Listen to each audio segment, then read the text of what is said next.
Hello everybody. Doing it again. Started the video. I have no idea what day it is. Right, let's work this out. It's a Friday. It's about the 5th of March. So it's about day 63. Okay, so we'll have a little bit of a review where we're at right now and what the plan of attack is. Right, okay, so a little bit of a review. I lost £9 in January by kind of working on a set calorie deficit. I'm covered in fluff. I've been out walking and all the fluff's come out of my gloves and it's everywhere. Okay, so January was tracking my calories, energy intake, energy expenditure, trying to get some veggies in and try and kind of rebuild a good diet. And when I say the word diet, I'm kind of referring to what we eat to sustain life. That's what I call a diet. Now, so that was January. February, the weather was bad. It was difficult to get out.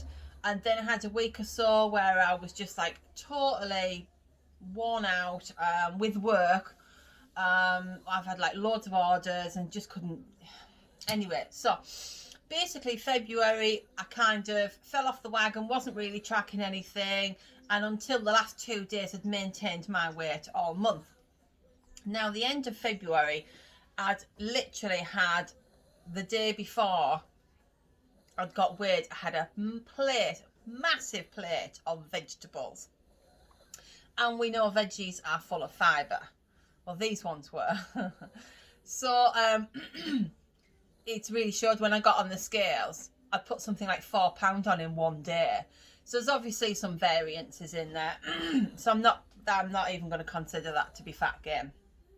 Now, so Monday morning was the 1st of March. I got on the scales and I was 15 stone, 6.8 pounds. I was expecting it to be 15 stone 3.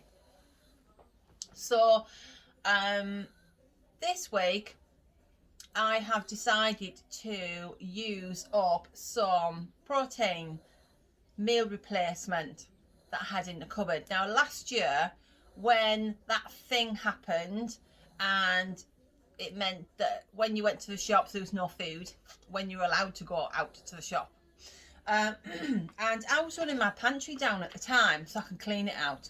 I do it every so often, you know. Make sure all your food's in date, that kind of thing. And I was running my pantry down and people were out shopping and I'm like, silly people. Oh yeah, who's the silly one? I'm one sat here with no food in my cupboards and I'm not out shopping because I'm not buying into this, like, let's go and buy all the toilet rolls. So I was going to shop and I couldn't get the foods that I would normally eat. Because I'm a little bit, you know, I don't really like meat. I don't like fish. So it kind of leaves you with your carbs, basically. And when you want to put food in your cupboards, you go for non-perishables. So you're going for like tins of beans, pasta, flour. It took me about 2 months before I could get a bag of flour. Anyway, so what I did was I bought some protein meal replacement and I thought, well, forget buy food, let's buy meal replacement drinks instead. Live on those. So it needs to be used. So this is what I've got and this is what I've been doing this week. So I've had a meal replacement for breakfast, a meal replacement for lunch. I've got out 4 out of the last 5 days. I've done a 4-mile walk.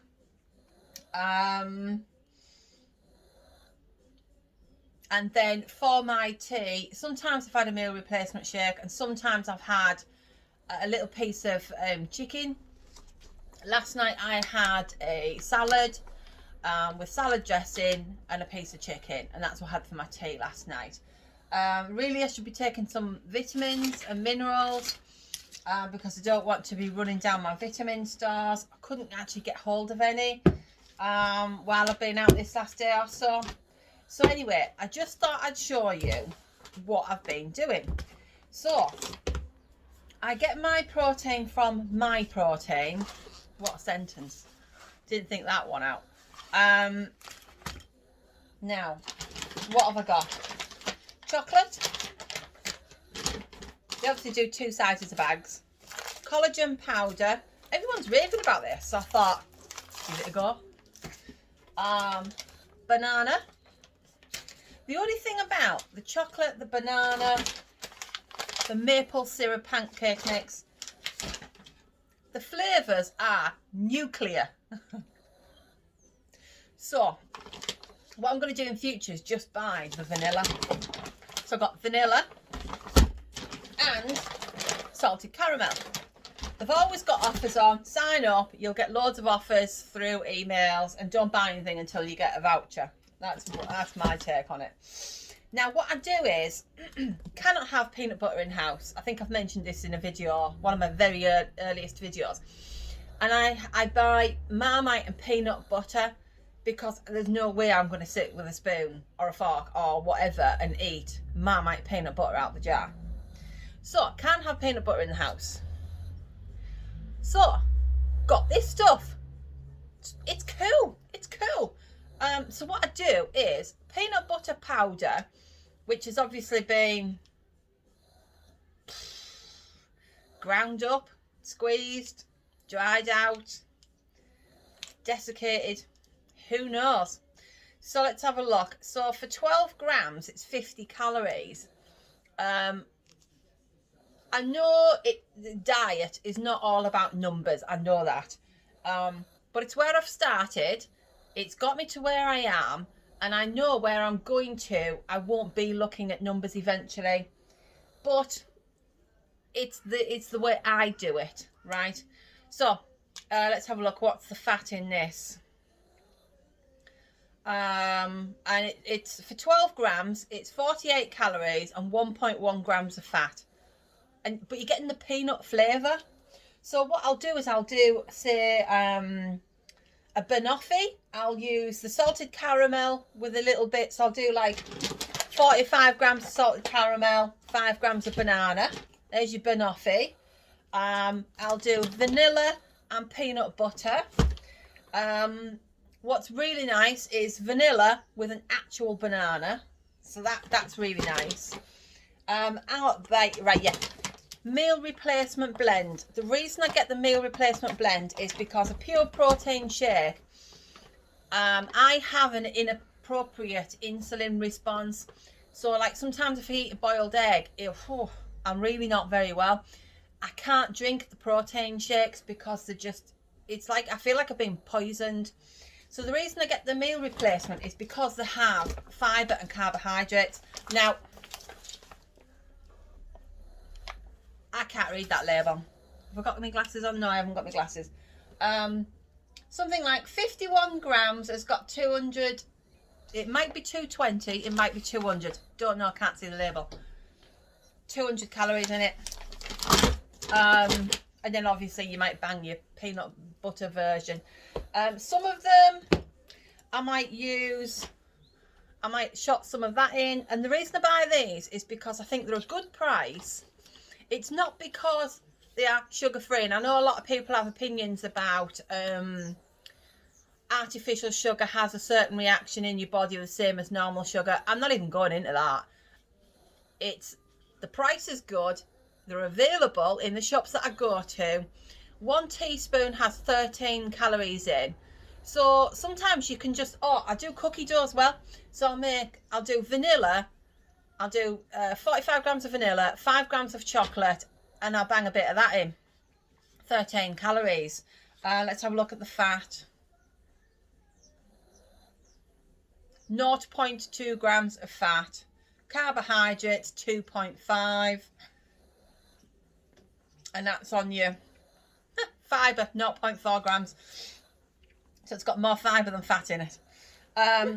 So I have choc shot, vanilla syrup, caramel syrup, and fruit syrup. So my protein do sugar-free syrup, but look how runny that is. That's been in the cupboard. I've not used it. It's low calorie, 0 sugar. Wow. Okay, for 100 grams, it's 2.4 calories, 0 fat, 0.6 grams of carbohydrates, and a tenth of that sugars, 0 protein, and 0.5 grams of salt. The only thing is, it used to be thick and gloopy. Now it's just runny, so I think it's obviously gone off. It's been opened and I haven't used it, so that wants to go in the bin. But that's pretty good though, isn't it? You're not going to have 100 grams of that. So anyway, salted caramel, might bang in a cheeky bit of salt as well. So that's what I've been doing. So I weighed 15 stone 6 on Monday. You could say that was 15.3 really. And this morning I weighed 15 and it's now Friday. So I'm really hoping to get under the 14 stone mark by Monday. I should hit it tomorrow, but you know it goes up and down by Monday, sorry. Yeah. So, right. What the plan of attack is. So basically, what I'm doing now, so the reason I'm doing the protein is to use it up basically, because I've bought it and it needs to be used. So I thought, let's give this a shot. Also, I'm looking at it from a kind of detox point of view. I have my Breville Blend Active bottles and I fill that much ice cubes. I fill it up to here with water and then I put my protein shake at the top. Then that way it doesn't get all stuck in the bottom. And I put it in my blender, it all goes fluffy and it's really filling. Getting plenty of water in. So I thought what I'll do is, I'm just going to do this as and when, as I feel like it, when I feel like it. It's great. There's no mucky pots. There's no cooking. Oh, it's a nice little bit of a break actually. So what I thought I would do is, when I feel like I'm going to go back onto food, what I'm going to do is I'm going to build up my diet from this. So I went out and I bought loads of salad gear and some stir fry yesterday. So I had salad and chicken for my tea last night. I'm going to have salad and chicken for my tea for the next 2 nights because that's how much salad I've got in the fridge. And a stir fry. So what I'll do is I'll just have the veg with the chicken, and then at some point I'll sit down, track it all again, and I might look at energy intake and expenditure. Might be worth keeping an eye on that, but really build up that diet so that it's got your fats, your carbohydrates, your proteins all in the right ratio, and make sure you try and kind of some humans in the street. It's a 4-legged human in the street, right? And you know, the vitamins and the minerals. So I know I need to keep my calcium intake up. And I know I'm going to struggle to keep the proteins up. I know I need to get some fruits into my diet. So that's the plan, is to build it back up again. And then when I get back into, like, you know, good exercise, resistance training and stuff like that, have another look at the diet again and kind of see where I'm at with the protein and things like that. Just make sure that my body's getting what it needs. So I've been doing some sorting out. I don't know what it is about Aldi, but every time I go to Aldi, they just seem to have things I need. So I bought loads of plastic tubs to go under my bed. So I've done away with like the wicker basket things that I used to have because I need to get the dust down. My breathing's a lot better since I'm kind of really cutting down on this dust and making sure everything's wiped clean, surfaces. So we're getting there. So it goes into Aldi and I buy loads of plastic tubs, which, to be fair, all right, I just want to hold that thought because I don't buy stuff like that because of like carbon footprints and things like that. I like to reuse things, and when I buy something like that, I make sure that I'm going to use it for a very long time to offset the fact that you're buying a petroleum-based product. Right, so I got the plastic tubs for my storage. I also got these cookbooks, Lean in 15. I'll probably refer to that one actually. And then I went back and got this one today. And then I got this one. So they were £5.99. Apparently the recommended retail price is £17. Now, I'll tell you what I liked about these books. I've had books from personal trainers. There was another one, there's a lady, she's got some nice stuff in it, and she's kind of got exercise routines, and I think she's kind of aiming for the over 50s, 60s, 70s females, and there's exercise routines in there which are kind of like specific to that kind of client group really. And this is a bit similar. Joe Wicks, he's got some exercise routines in the back, kettlebells, ab circuit, so that's good. I obviously haven't read them. I've only just bought it. And he's talking about kind of understanding basics. How do we get energy, portion sizes, proteins, carbs. So there's some good information in there. Now, it's kind of like the book's in certain categories. So we've got like breakfasts, and it's got different meals for kind of days where you would be training, and different foods for rest days. So they're not all kind of all the meat dishes, all your fish dishes, all your desserts, all your breakfast, that kind of thing. What I liked about this book is I'm flicking through the book thinking, what recipe do I want to cook for my tea? And what I liked about it was there was a meal with a courgette, and I'm like, okay, most of the time you go to the shops, you see courgettes in a bag of 3. I'm like, I really can't be chewed with going to Asda for 1 courgette and then get my usual shopping at Aldi. And I just do all my shopping in Aldi, and that's the end of it. And I don't like to throw food away. So it's always a bit of a problem, because the stir fry I've bought needs to be eaten. So I have to have stir fry 2 days in a row. So maybe I just have to eat the same food for 3 days straight. Yeah, I suppose because I do anyway, don't I? I eat the same things every day, which is why I stopped doing the food diary, because it was just a bit samey. So what I liked about this is he's kind of got one meal where it's you use courgette. I turned the page and there's another meal with a courgette. So it means you can have different meals with that same type of veg, which so I like that. And there's other things like this. Popcorn cauliflower with a chipotle dip. Is it chipotle? And there's also recipes where you use your protein powder. So that's really good for me, because when I get into this, I need to kind of keep my protein levels up. So that's kind of good where you can sneak that in. So I was really pleased with these books. So I got 3 of those. Right. So that's the plan of attack. No more hair antics. We're just like this for now. So it's Friday. Have a good weekend, and I'll see you next week. I don't know if I'll have anything to report on Monday, so I might not do a video, but I will do a weigh-in on Monday and put the little short up. Okay, so have a good weekend. Bye.